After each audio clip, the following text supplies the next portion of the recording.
Hey, what's up? This is Brad, and I am joined by the Fateless crew. We have got Paul, Dirk, and Sham. And with some recent news coming out about China proposing some game restrictions that can affect some of the titles that we're going to be working on here at Fateless, we thought this was a topic worth bringing you a video about. So we are going to discuss that among some other topics that are currently on our mind in the game development sphere. So first off, for like 30 or 40 seconds, I'm going to read what's actually going on so that you know kind of the layout of what we're going to be talking about here. And this is going to be the Chinese government had a holiday surprise for the game industry aimed at curbing excessive consumer spending in online games and the exploit of addictions. The rules would forbid companies from offering incentives like daily login rewards, awarding bonuses for purchasing in-game currency with real money for the first time, and other mechanisms that encourage higher spending. One proposed rule would force online games with loot box or gacha mechanics to provide players with an option to buy content directly at a comparable price. The proposal also wants studios to adopt reasonable rates for loot box and gacha mechanics. Total daily spending per player would have to be limited as well. So that's kind of like the basic overarching discussion. Now it is worth noting that China has since had a little bit of clarification in terms of this is just a proposal. It's not guaranteed to be coming. So it's still kind of in the works, but it's relevant enough that we wanted to give you some of our opinions on this being new game developers kind of entering this gacha mobile gaming space. So go ahead, Sham, and kick us off here with the initial kind of thoughts on what's going on here. Yeah, I feel like this was kind of an interesting one. So seeing Tencent kind of like have a and other companies, all these other gaming companies have this kind of huge drop, and then obviously China walking it back and removing the official that put this out there doesn't actually mean that, hey, this isn't going to be happening. Like this is them testing the waters. Like, okay, how does this feel? Is this something that people want? Does this make sense? Because I think a lot of these things are kind of common sense. Like there's stuff that now that doesn't necessarily mean that I agree with I think that it makes sense for us that we would want this in the United States, for example. But China, as we know, is just it's kind of its own entity. It works. It works the way that works for China. But what I do think is relevant for us is kind of like seeing what they were trying to restrict, what they're trying to do with it, which is like, so they did this already with kids. I think I don't know if it's like 3 hours a week. It's some pretty minimal amount that children can play per week, and they have like you know social media blackouts at certain times. Like, but these things are all basically to kind of drive people away from that kind of like addicted spending. And I think that each of these individual things are worth taking a look at. I'll let everybody kind of give their general thoughts, but personally, I think one of the ones that stood out to me was this daily login like concept of it's not a daily login reward as in you come in and you get like resources. It's more like I bought something today and then I get I get a little bit of it, I get a little piece of my candy bar, but the rest of it is put on layaway, and I have to come back to the game to get more of it. And there's kind of just like I don't say it's not necessarily exactly predatory, but I think that it does kind of feed into this addictive nature, and I feel like there's some merit to looking into these things. I don't know. Well, yeah, That's my personal opinion. what they're kind of trying to outlaw in terms of like a real world relation is like you go to a dealership and you want to buy a car, and they say we'll give you the car $5,000 cheaper, but you have to walk into our business every single day for 30 days, and then Yeah, at the end of 30 days you get your car for five you thousand get your dollars car. cheaper. Yeah, So and that's kind of what they're trying to make it more streamlined into just you pay for this on this day and you get this. They're yeah. trying to eliminate some of those like log in for 30 consecutive days and stuff like that. But go ahead, Saf. Did Even you the have first, anything? Or go ahead, oh, Dirk. Sorry. yeah, so even like the first time purchase, because I know that's really big. Like they say that like you get someone to spend any amount of money one time in your game, and then they're like some bajillion percent more likely to be a repeat buyer to buy again. So they'll always give you that level 10 pack that is just like the best value you possibly get. Or there'll be some like Watcher, you can get Eona for $5. She's like pretty good. I don't know, for $5. I think it's like a really good value pack. Just anything like that. And they don't seem scummy because you love getting that really good value pack. If you're going into the game with the intention of playing, but it's still like they use, I don't know, like psychological tricks to try to like make you buy something you might not have otherwise have bought, and then to try to get you hooked on it and all that. So Yeah, I and think they're this trying to take away all the like almost like the psychological manipulation behind a lot of the sales strategy that these games employ. And it's like stuff that like drug dealers use to try to get people hooked. That is like not allowed in normal business, but for some reason it's like cartel drug dealing and gotcha games. It's like This is fine. well, Yeah, it's such a new industry. I mean, we're talking the last 10 years. So right. it's going to take, instead of like, normal businesses in the West have been operating for hundreds of years. So it's going to take time for some of the regulation and stuff to catch up. But Yeah, I'm not surprised to see this yeah, kind of regulation. And I don't even fault China for being like, big brother trying to crack down.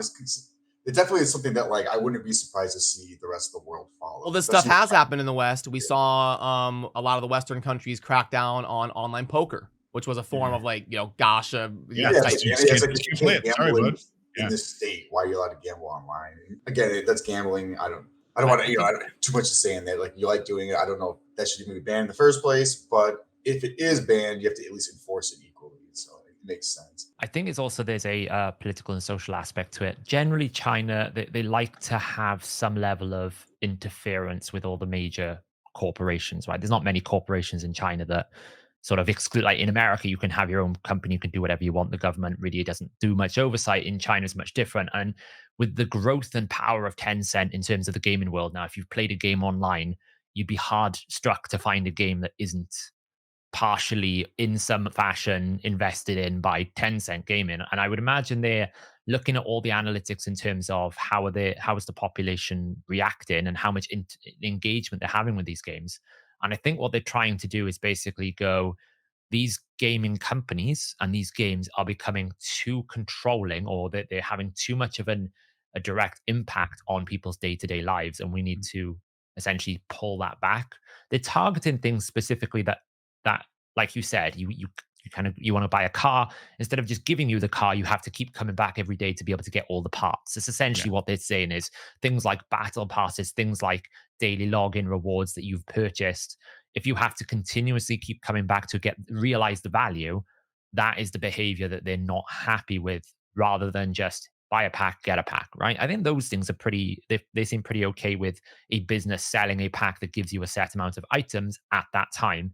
It's more the continuity of the purchase, because it essentially means that I might have to spend 2 hours every single day of my life in this game. And when you add 2 hours every week, that's 2 times 7 times 30 times, you start realizing that 10 to 15% of a person's life is spent logging into a game. And is that too much power to be giving to an entity such as Tencent? So I'd imagine that's what they've done. But at the same time, it's an important financial aspect that Tencent becomes a world dominating company for China, because that gives them much more political influence around the world, because the games industries in other countries now look to China to see how valuable they are. We saw Blizzard, for example, pretty much build Diablo Immortal exclusively to partner with NetEase to release into the Asian market.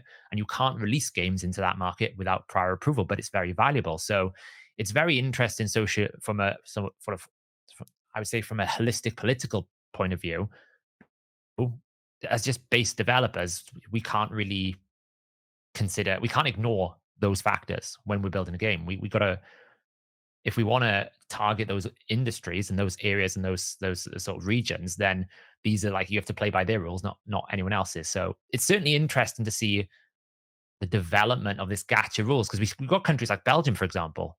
You can't play, or you can play the games, but big chunks of the game are just disabled. FIFA, I don't think any of FIFA Ultimate Team is enabled in like places like Belgium, because they banned and outlawed loot boxes. So it's like one rule everywhere, isn't it? I don't really know. We never really know what's coming tomorrow. And I think this is what's caused a bit of a stir in China, that it just happened overnight. All of a sudden, they're just changing this rule, and it caused a huge shockwave among some of these companies. Would it be fair to say though, like we kind of like I basically have a battle pass at the place that I get my car washed. Like, every 10 times I come in to get my car washed, it's free. So like, we kind of have grocery stores have loyalty programs, or you get reward points on Amazon. Like we kind of have these different marketing and business practices everywhere. I think maybe, and I'll let you guys kind of go off this. I think maybe the problem is forcing you to come every day. Like if my car wash forced me to come in every day, to realize the value instead of just, washing my car 10 times. But you Well, don't actually buy the program, do you? So, like for example, when I go and purchase shopping and I use like a loyalty card, my groceries, I'll get bonus points. Or like when I go to Starbucks and I use the Starbucks app, they'll give me stars. That doesn't actually mean that in order for me to gain those stars, I have to come back. It just means that they've given me a bonus off one when purchase. I do, yeah. And I've already got those bonuses. And I think the difference is with these types of battle pass programs or something where you've purchased it, because it's time sensitive to some extent, where if you don't log in tomorrow, you don't get your rewards. That's the behavior that they don't like. It's not so much the going back and having a repeat experience. It's the purchase. The repeat experience requires a purchase, and you don't get the goods from your purchase until you've repeated that experience. And I think I'm wondering if it actually is that angle, because you actually brought up a good point. Starbucks and gift cards. I have a couple things I want to say, but I'll start with this. So the gift cards concept, right? Because they used to expire. If you guys remember, I don't know if that was A lot of them still 6 do. years ago. A lot of them still do. A lot of they're gift not cards. really long, right? They're At like least in the US, you cannot have an expiring gift card. Oh, Because really? just recently Yeah. I had a golf gift card that expired. you can Oh, sue you them. got that. Oh, geez. Yeah. No, but Just go you, to you Europe literally you instead. literally cannot do that. It's illegal because it's essentially what I'm guessing China might be considering. Is like, hey, I bought something and there's like and it's not even like a year or something that I have to okay, well, we have to fix our accounting, guys. Like, please just either use this or don't. This is like a day or at the for a battle pass a month, you need to be coming in regularly to get to get the value. And I don't, so I'm not saying the battle passes are bad or that even that China is saying that they're not going to have them, but this is like an extension of the argument that they're making with the daily. I don't want to call them daily login rewards. I want to call them daily purchase or purchased and then split up, chunked up reward programs, because I get that if I'm buying something, like, I should be getting the value of that thing, regardless of whether and they could make it so over the course of however long you want, you need to come in X number of times or complete some goals or whatever, because that's what these games are for. That's what we play these games. You come in and you do something, but I don't feel like it's okay to make it so. I mean, the analogy I was giving was the grocery store. That's pretty similar to this. I go and I buy a candy bar, and they go, okay, but you can take one bite, and then I'm going to put this on layaway for you. You need to come back in, and you can have another bite. But if you don't come in tomorrow, I'm throwing away that piece that you would have eaten. Like, it's like, no, I bought the candy bar. What do you mean? Give me that candy bar. It's mine. So I can empathize like where they're going with this. And okay, before I forget, the other thing I wanted to chime in on is the attention comment that you made, Paul. I think the monopolization of attention is probably something that they're paying attention to. I mean, it's you look at the policies around the communist ideals, where it's like, okay, it's all for the good of the country, and they have like the one child policy, and that was shifted back. This is like, okay, hey guys, you're spending all of your time and money and resources on these games, right? And even if this is a Chinese company or a Chinese accepted company, it's like, is this good for society? And I'm guessing that's the angle that they're coming at it from. You know what I mean? And so I agree. I think that's a really good point. We do see like analytics across the board now is all about like daily active users, monthly active users. It's like investors want to monetize your attention, mainly because advertisement then has as a factor, right? Even if whenever you're playing anything or whenever you're doing anything, it's all about how can I get my business in front of you. So I guess investors are looking at these games going, well, this person's on this like for 2 hours. Well, great, I can monetize their attention, and therefore that brand or that product now is very valuable, because if I've got their attention, then I can sell them something essentially. Right. So, and yeah, we have gone through a very aggressive trend, I would say, in the last 24 months, especially inflated and sort of like, I suppose, made worse by COVID, where, well, now you've got all your free time in the world. You can't go outside. How can I monetize you better? And it's that kind of like evil capitalistic mentality that if I can make a buck out of you, I will. And I think it's got really bad lately. And I guess China have just decided enough's enough, maybe.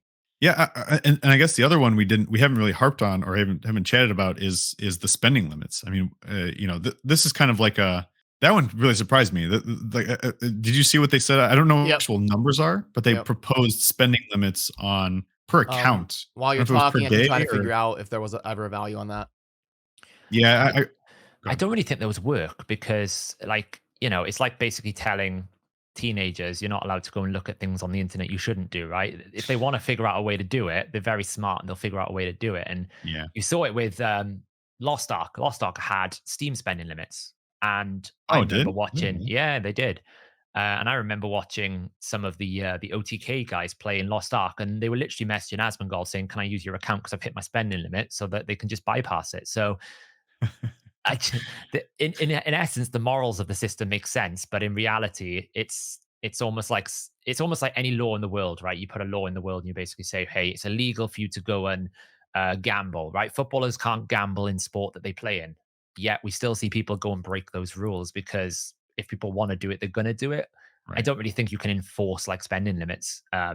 You need to target why they want to spend rather than how they spend. I think that's a more effective way. Yeah, and it's a good point. And then how much they can spend on an individual item is another thing that they kind of put. I mean, they really like. That's why I saw they were pretty inflammatory. Like messaging was like China cracks down on gaming and nothing is you can never buy anything ever again.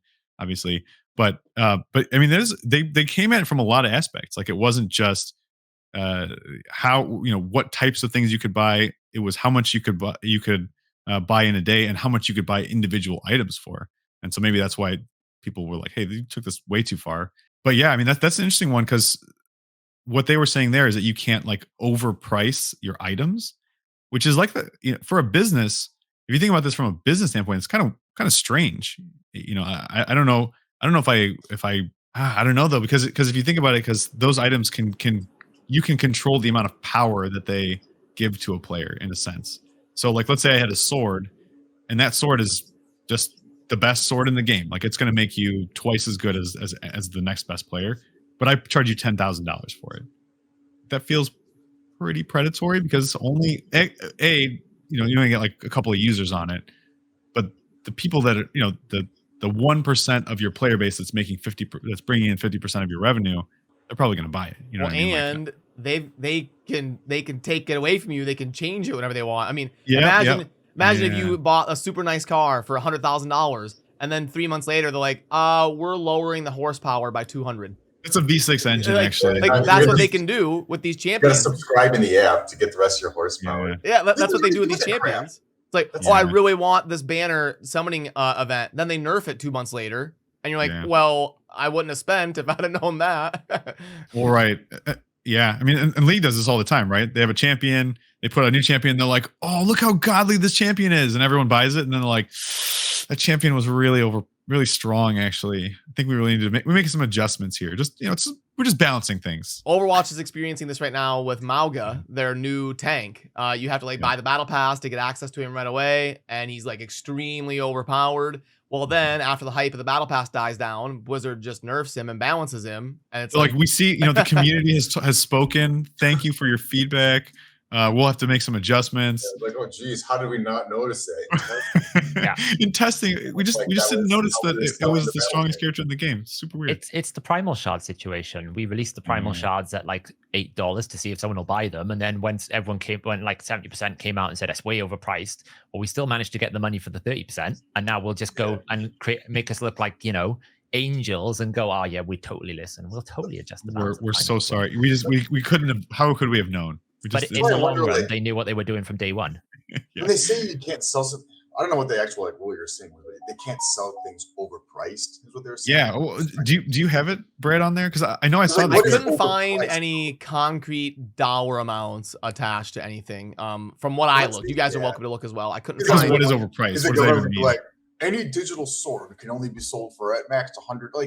But right, it's like a spreadsheet. Like, ooh, actually, we went over on digital sword. That's too much. We got to back it up to like $1. Or are they going after how they put some intentionally horrible deals up there? Would it be like 2 sacred shards for $100, and there'll be like a picture like, come on, it's a good deal, and you're like, this is Yeah, this guy. then you see the sale that's 2 sacred shards for $20. Like, no, that's a good deal. Why is that a good deal? Because it's not $100.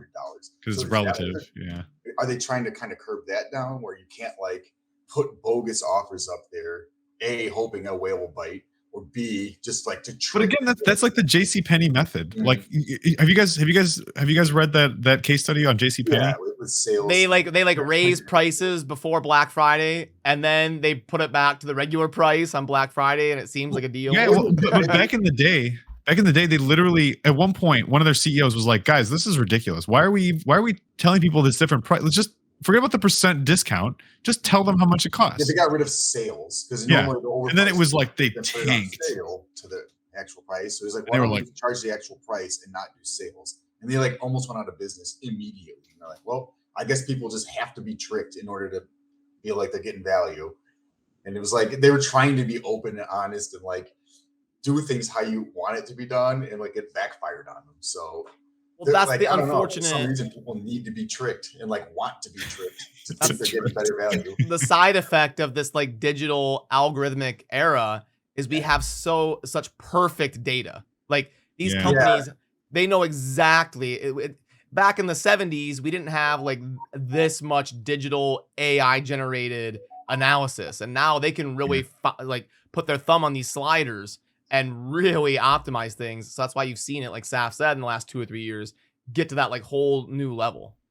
That's why it feels so much more predatory, because it's like when it's you just using like scummy sales tactics, trying to get something cheaper. Okay, whatever. It's like that's been going on forever. But when you have like AI that's like algorithmically like almost reading people's minds at this point. And then well, it's listening to your conversations. It's watching how long you hover over, sales when you decide to make it, and then analyzing that and going like, oh, this one performed better, so let's do more of that. Okay, cool, that worked. And so I don't know. I mean, it's worse than that if you think about it, because it doesn't stay where you analyze it. So, for example, you might go and Google on Amazon, I don't know, something crazy like cat litter, for example, right? So perhaps you just need to buy some grocery stuff, and then the next website you go on, all of a sudden, all you see is adverts on cat litter. Buy this, and I mean, I was developing a tool for a website or something, and I needed to have a simple mailer, right? And there's a website called Bravo.com, provides an SMTP server, so I can just basically send emails so I can reset things. Every time I go on YouTube right now, it's every single advert's a Bravo.com advert. Honestly, the woman is driving me mental. Everywhere I go, she follows me, and she keeps telling me how amazing email automation can be done on Bravo.com. And that's kind of the world we live in. You can almost, it's got to the point now where you can almost predict and force the algorithm because of the way that it's operating. I know if I go on Twitter and I look at very specific people's tweets, that it's going to then deliver me content related to those tweets. I can force the algorithm, and that's kind of like we've reached the point now where the algorithm is no longer smart. It's almost like malicious in the sense where it wants you to give you exactly what you want to have, but it's got to the point now where you know how to make it give you what you want to have, even though it's not meant to, if that makes sense. It's a bit of a weird world. Used to be that it was always silently in the background and it would just tell you what's going on. Now it's very obvious what's happening. It's funny because like this conversation is interesting. It leaks into my thoughts on like social media and kind of like the way that we handle attention in general. But like I think there is a conversation to be had. So going back to kind of like China and removing or like all these limits that they're putting on games. I think there is a conversation to be had around just government or some governing body actually paying attention to the current trends and getting ahead of them. Like, right. I feel like so many of these rules, like you're saying, it's 10 years old. 10 years is a long, or it's long, that's probably 15 years. 15 years is a long time for there to be essentially no real regulation around what can be done in gaming and gaming digital assets or whatever you want to call it. 'Cause that's essentially what's happening here. And I think because it's gotten so big and it touches everybody. Like my uncle, my mom games on her phone. You know what I mean? Like, so it essentially just touches everybody. Same thing with social media. Like, even if you try to stay away from social media, you are directly affected by social media. It has your attention. it's such a kind of like a utility. It's like a water supply. It's like discourse supply. You know what I mean? And I think there's a discussion to be had around finding ways to essentially not be scummy, not like we've accepted there's a Better Business Bureau, right? If you go into a store and you're like, man, this is, this is false advertising. They're lying about this. They're trying to, they're snake oil salesmen. Like that business can get in trouble. Whereas in like in games like that we're building in a gotcha game or in games like this, I mean, there's not that much regulation, honestly. It's kind of just like, okay, well, if people buy it, well, then the product was good enough, and we don't want to talk about it. If they didn't buy it, well, they didn't buy it. That's then too bad for you as a company. That's really the regulation that we're getting. At least in the United States and in most parts of the world, that's not like Belgium and China and some of the other places that have started to step in. I don't know. What are your guys' thoughts on like on regulation? Because I think that a lot of the discussion here should be around, well, China's doing this. We can never really control or even have any real insight into what they're going to do and when they're going to do it. But we do in democratic societies that we're a part of. Like, what do you guys think? Generally, I'm against government control. I let people do whatever the hell they want, right? If people want to spend in gacha games and people want to ruin their life doing that, that's fine. As long as it's quite clear and upfront and there's regulations in place to avoid what I would call like obvious scams, right? If you're basically saying you buy this, you get this, Mhm. great, that's fine. That's absolutely fine. If you are like deceiving the people by basically trying to make it sound like you're getting a lot, like things that I really don't like are things where it's like, oh, you get 500% extra because it makes it sound like it's And really what? good. Yeah. It's like relative. If you just literally said this costs $100, you get 100 of this. That's fine. Now, obviously, in the world of marketing, marketeers would say, well, we need those facilities to be able to market our product and all that kind of stuff. Well, that's fine, but I think that's where the regulations need to come in, which have to have more control. But what I don't want to see is things like you must only play this game for 2 hours. You must only Yeah. like Yeah. None of that you, stuff. you know. I don't really like governments ruling. Governments are there to facilitate your sort of like what you need to survive, not Yeah. tell you how to live your life. If that makes sense. And I think that's A- generally And, where I and by draw the the way, line. I agree with that. I think my exception is like kids. It's kind of like the same thing. Like I think we probably should take because now I have 3 kids. I got this whole I got a massive boat of children running around. But like for me, I think it's really important personally the way that the way that I think about it. I think it's really important to regulate that for me, right? Personally, but I guess I don't know. Actually, now the more I think about it, and I'm saying it out loud, I don't know. I don't know if I would want the government to step in and say what uh what my kids can and can't do. I don't know. Yeah, sorry. Go ahead. I mean, I don't have kids, but I personally think the key is making sure that you as a parent have every control to know what's happening, right? So what they should stop doing is things that the early days of Fortnite and that would do, which is just basically allow kids to sign up and create and everything. As long as you have the controls, you should be able to run it as much as you want as a parent, right? It's your However you decision, want it's to do your it. Yeah. child. But if they basically create a game and there's no way for you to control it, that's when it's a problem. As long as you as a parent, it's the same thing when you have like a Google phone or an iPhone, everything, right? They're really investing in parental controls because these companies, I don't think it's fair to hold like a game developer like Fortnite accountable for every activity that a child experiences on their game because it's impossible. And also, it's not really their responsibility to make sure a child behaves, right? That's crazy. So you can't like I've seen some American like political they do it in the Senate and stuff, Mhm. hauling these executives and saying, you aren't protecting our children. It's like, well, they're providing a business, right? It's basically like going into a gun shop and saying, hey, you're not doing enough to make sure that people can't get their hands on guns. That's just, if people want to get their hand on a gun, it's going to happen. So it's all about giving the tools to the people who are responsible for those individuals, the control that they require to ensure that the kids are doing what they should and shouldn't do, you know? Yep. I agree with a lot of what you guys are saying. The one thing I'm really against is the limits. Like, because that's a rabbit hole. I mean, where does that end? Mhm. I can go to the golf course and easily spend $5,000. I can buy new clubs. I can, pay for a couple rounds. I can drink at the bar afterwards, $20 a drink.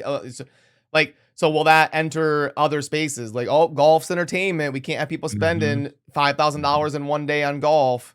Right. That's bad for society.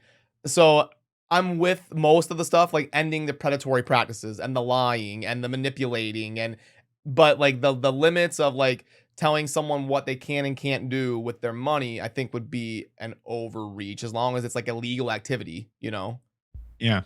Yeah, I mean that's 100. So yeah, my opinion on that. I guess I didn't say it. And Dirk, we'd love to hear what you think on this. But yeah, I think my opinion on that is if someone wants to spend, we allow gambling. I guess as simple as this: we allow people to gamble. We allow people to buy stocks. Not everywhere though. In Not everywhere. I can't gamble in Nebraska.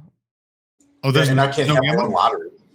Yeah, yeah. Oh, But if I I want to don't go know. to the casino, I have to drive across the border to Iowa. Oh, okay. I didn't know United that. States of America. It's its own adventure, isn't Yeah, it? Every yeah. state is a new rule. I have to drive 30 minutes to go to the casino in Council Bluffs.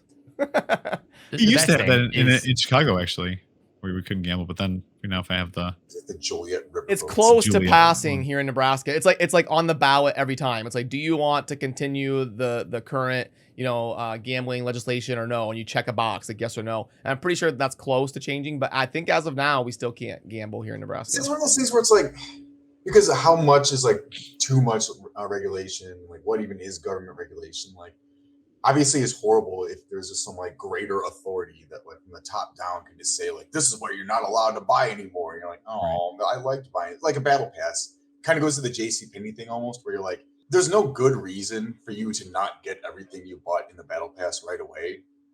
But in your mind, you think like, I like battle passes though. And you like them because they're like the best value. They're always the best value of yeah, things great you buy. value, exactly. So like, it's almost like part of the value, or I guess like part of the price you're paying for that value is that you have to log in each day. And should that be illegal to say like, hey, okay, so some items will cost you a lot of money. Some items cost you a little bit of money, but some time.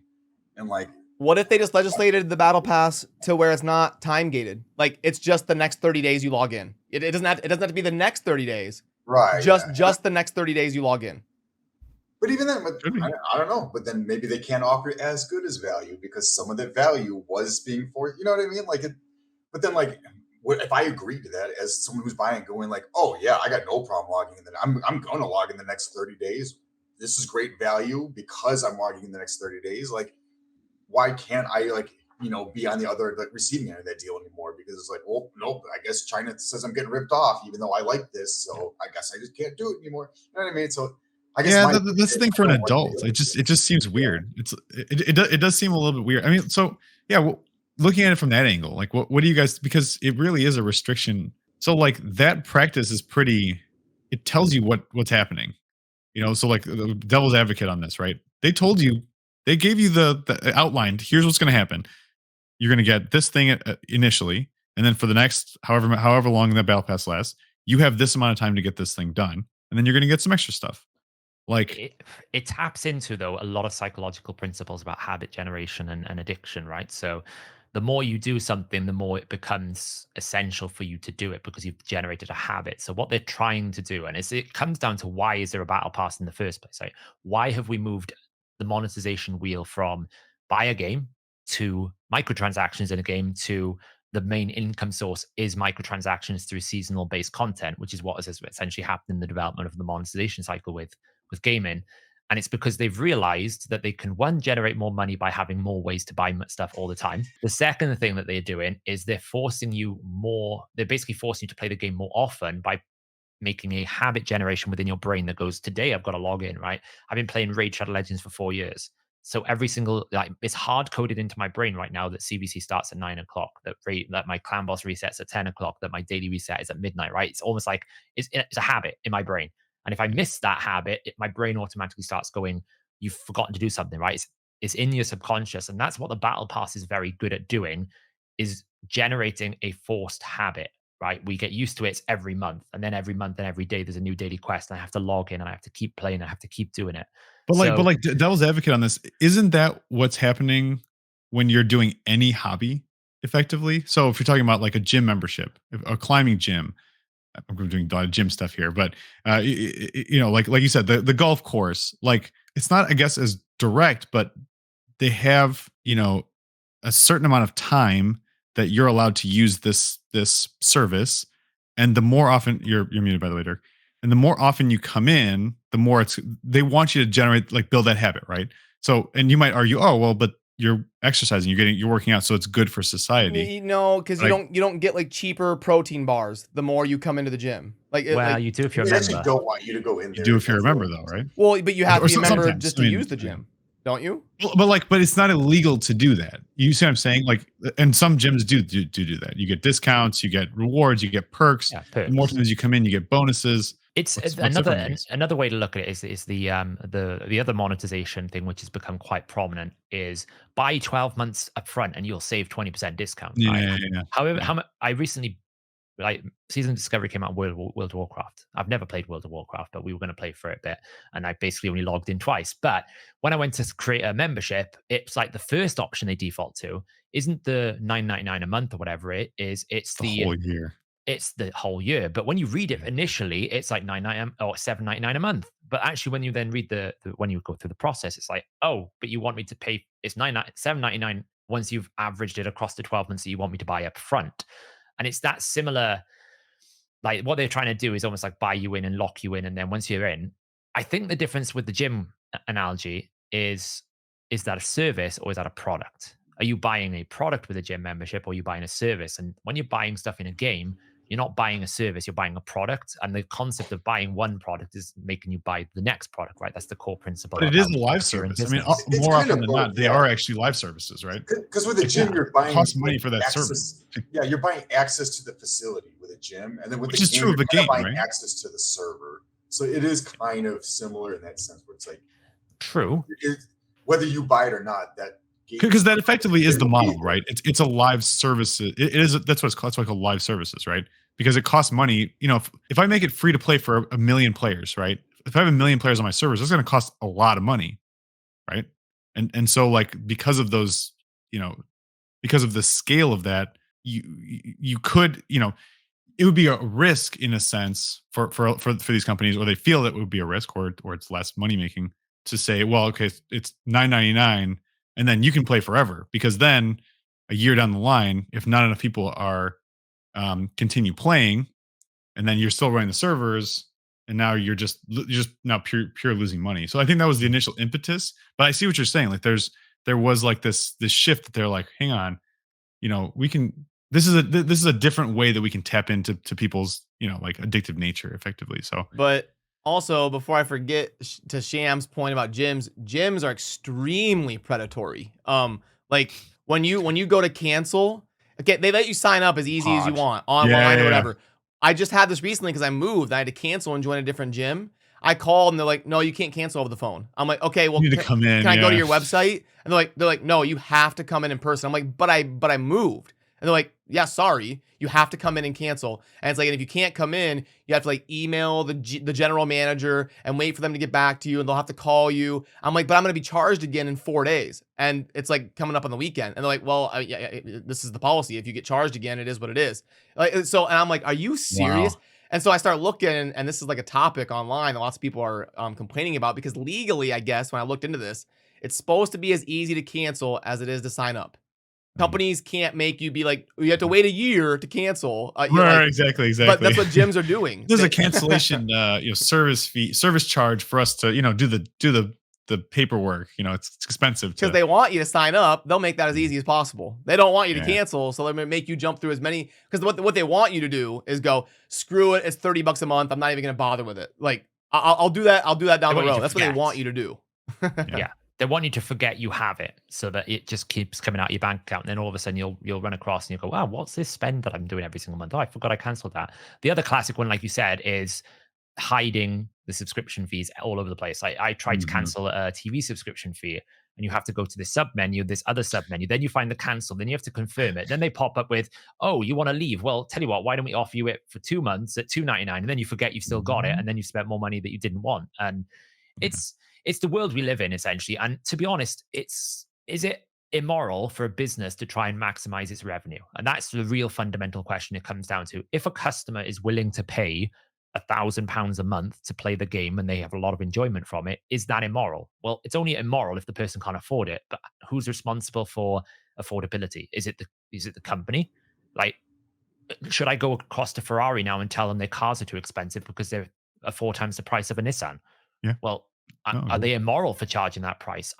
Surely there must come a point in time where the consumer has to have responsibility for their own actions and go, well, you knew what the price was, you knew what you were buying. Well, it's your responsibility to manage that. And if you couldn't manage it, like, it's not the company's fault. As long as the company is truthful and honest and delivering a product in a way that's clear and obvious as to what you're buying, then you should be okay. And that's where government regulation should come in. Just like when you buy a car. If you buy a car, it has to go through crash testing to ensure it's safe. It has to be insured so that other drivers on the road are safe. That's the regulation that is required to ensure that what you're buying is actually what you're buying, and you get that product in a safe and affordable, safe and a correct manner, and you're not getting some knockoff that the company is trying to basically maximize profits at the risk of your own product. Not it's not like kind of going and saying, well, you can have the car, but you can only drive it for an hour a day, or you can't drive it at 9 o'clock at night. Or, I mean, there are some insurance deals that do that, which is kind of mental, but that's essentially what China are approaching you with: is you can have the car, but you can only drive it for a specific amount of time in specific areas at a specific time under these specific conditions. It's like, well, I'm an adult. I should be able to own my car and do whatever the hell I want. I've earned that money. It's a difficult conversation. It's all about where's the line, weight? right? Where's the weight of responsibility? Is it the developer's responsibility to ensure that they're not predatory? Is it the government's That's never going responsibility? to happen. That's not You know what I mean? It's like, who takes the responsibility? And that's always a bit an issue when it comes to government oversight: is how much responsibility should the government have, or how much should it be put on us as consumers versus how much should be put on the developer of the product? It's difficult because there's pros and cons to every angle. Yeah, it's funny because I think another one of the things that was on there that we didn't mention either is that they wanted to have like a pop-up come up when you've gone like when you're when they sense like a pattern. So you'd have to basically, like, the developer would have to code in, like, okay, well, if they're spending X number of times within, let's say, 6 hours or whatever it is, then we need to put a pop-up that says, hey, are you really sure you want to buy this thing? You've been spending a lot of money. Spent Like, a lot of money chasing after this these polls on this banner. you're trying to get Boreas. Like, I mean, like, I'm like, yeah, dude, I know. Like, that's why I'm spending the money. Like, stop bothering me. Sure, you want to spend that kind of money? These companies do not want you to know what you've spent. They try to hide that amount as much as possible. They want that out of sight, out of mind. They just want you to keep clicking the button. Yeah, I mean, I also want to keep clicking that button until I got Boreas. So like, that's the thing. Like, there's, I don't know. like, you're right. That is really the crux of the conversation. It's like, where is the ownership of your, or the responsibility? Like, who should be responsible for what you're able to do? I think Paul kind of said it. Like, as long as the company's honest, like, as long as the company's not trying to literally cheat you or like deceive you. So I guess that's where like maybe the discussion comes into, is like, at what point is it considered cheating? Like, how much psychological manipulation can you do to someone before you cross that threshold of cheating them? And right, like, are we going to allow hypnosis, for example? Like, can your phone like start saying a mantra to you and doing the swirly thing? Like, I mean, I guess it's true. Like, probably not. Like, the answer is probably no. Even they kind of do that, right? There's like certain colors that'll make you feel certain ways, which is like every fast food restaurant will use like yellow. Yeah, you get the yellow and the red. Because they make you more hungry. Like, blue makes you feel more secure or trusting. So a lot of like corporations will use blue as a background and stuff. So it's like, at what point is that predatory? Like, they're psychologically manipulating. There's a football team. I'd have to look this up. There's a football team that makes the visitors' locker room all pink because supposedly it makes you like less aggressive if you're like surrounded by pink. Funny. Like, fact check me on this. Look it up. There's a football team. It's just like the opponent locker room is all pink. I think it's like maybe Iowa Hawkeyes or something. But yeah, they're using psychology techniques, and it does like embed in your brain passively. You don't realize it's happening, and all of a sudden, that's why remarketing is so effective, because they're not necessarily marketing to you directly. It's every time you go on a website, you get reminded of the product. So eventually, it's all you can think of because it's there all the time. It's like someone poking you. Iowa's Kinnick Stadium. Yeah, I thought that was hilarious. Imagine. It's just all pink, and they're trying to like make you less aggressive. I would love to see some research into that. Like, do they have a higher home field advantage on average over a massive sample size compared to other teams? It'd be kind of funny. But if you think about it, like in the UK, in the Premier League in football or soccer, whatever you want to call it, there's a team called Liverpool. If you're into soccer worldwide, you'll know the team. And Anfield is like has built a reputation for being such a like an awful place to play that often teams have lost before they walk through the dugout. And that is a similar concept of what we're suggesting here, which is like, they use the psychology to give themselves a competitive advantage. And that kind of concept is applying in the games. It's almost like some games that come out, it's almost like if they're trying to paint themselves as a free-to-play game, people have this mentality like, oh, it's not expensive. It's the same concept. If a reputation is created, or like they try to use it, like when we've done sponsorship deals in the past, and they'll literally give us, you cannot say these words, because they know these words are going to give a bad psychological impression. Just going back to the point that Dirk said about like honesty, one of the things is a good example of I think is really bad in gaming is what Playroom does with their pack prices in Raid. So if you spend some money, the packs become gradually more expensive to the point where the only pack prices you get are the ones that are super expensive. And worse value. Well, it's not so much that they're worse value. They're pretty much equal. Sometimes they can be a little bit better, cheaper, as in you get a lot less for a lot more, a little bit cheaper. But generally, once you get past like the first spend, those initial spend packs where it's almost like this is too good to be like I have to buy this. This is like ridiculous. Once you've got past that first hurdle, which I think every game has like these, like when Diablo Immortal was out, when you finished the dungeon, you got like a 600% one, and Dragonair, for example, when they start a season, the you get double the price for the first purchase, right? If you get beyond the first purchase offers, then you have these like sliding scales of costs where like the mini mix packs has like a $4.99 deal, it has a $9.99 deal, it has a $24.99 deal. And you're getting the same quantity for like in almost like a... No, the higher ones are worse. No, they're pretty linear. Most gonna have to fact check you on this, Saf. I have a dedicated video on it. I have all the offers. So what I meant is they're pretty linear in the sense that you get like one ancient shard in a mini mix pack, two ancient shards. They scale it, right? But even though you might be getting similar kind of like, oh, I'm getting the same amount of shards for the same amount per dollar, you're having to invest more up front. And what they're actually doing is denying you the offers you want. And I've always wondered, like, surely if you just give players every price tier, right? So if you release a pack, just let them allow to buy the more expensive one, the least expensive one.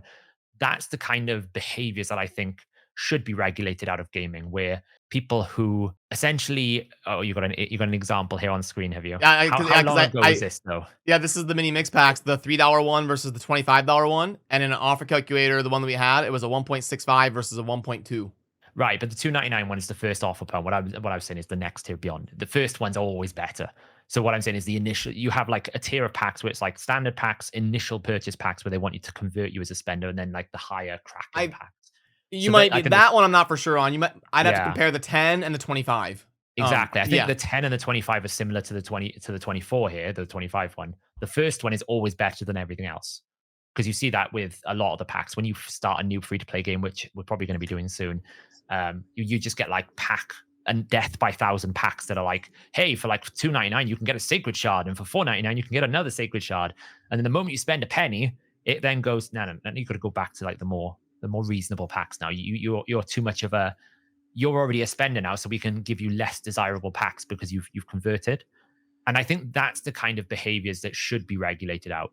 Behaviors that force you down a path that you will end up spending more than you want to. Right. Well, it's also discriminatory. Like, yes, I think that's what it is, discriminatory marketing. But it's where you're literally like excluding some offers to people just based on like their spending preferences or whatever. Like you can customize. I mean, and as AI gets more prevalent, these like kind of like they'll be tweaking it by like cents. They'll be like, this is 87 cents. This one's 93 cents. Yeah, but I think that's just the issue. It's ultimately discriminatory in the sense that like you're not being offered everything. You're being offered like this for you, sir. This is what we'll provide you. For you, this is what we'll provide you. Like that's not allowed in like, I mean, imagine if you went to the grocery store and if it's your first time here, milk is half price. Like if I went with Sham to the store, I was being offered one thing and he was being offered another. They'd be like sue them for like, Well, but the thing is, so like so again, I'll play devil's advocate for a second. But like look at when you go to a casino, like people when after they spend a certain amount, what does the casino do? Casino goes, oh, okay, well, you seem like you want to spend money, or you want to gamble with a bunch of money. So we're going to give you a car. We're going to give you a limo. We're going to put your room. We're going to don't fly want you in. access to the rest of But the it's free. It's casino, not. though. It's not a different This, price. this would be like if you were a high spender at the casino and they just like, all right, we'll take you to the high spender room, but now you can't leave. I'm like, oh, well, that's weird.